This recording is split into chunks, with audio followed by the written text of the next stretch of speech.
Hello guys, good afternoon everyone, this is Lucy Vlogs. For today's video guys, ito po papakita ko sa inyo ang paggawa ko ng homemade pizza.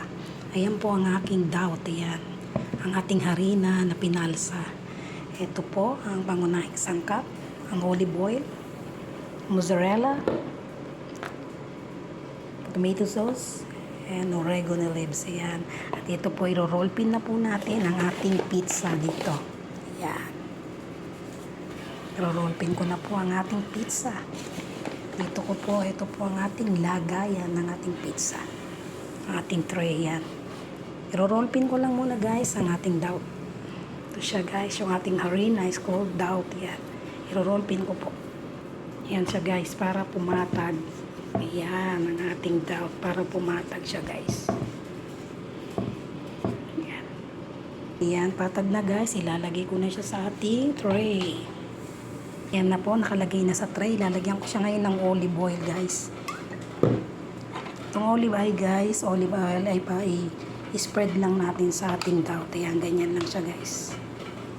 Kung may pizza sauce po kayo, pwede din. Mas better. Ayan, kakalat ko lang din po. Ayan, ganyan lang siya guys. So, nakalat lang siya. Ayan, nakalat na guys. Budburan na natin siya ng ating mozzarella cheese. Kalat lang din. Ayan, mas marami, mas maganda. Ayan guys.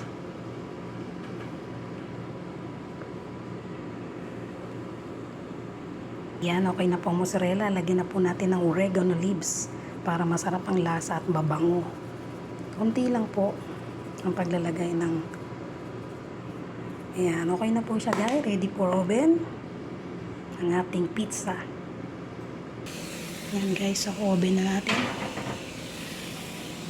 for 270. Yan guys, 270 lang ating degree ng ating init sa ating pizza.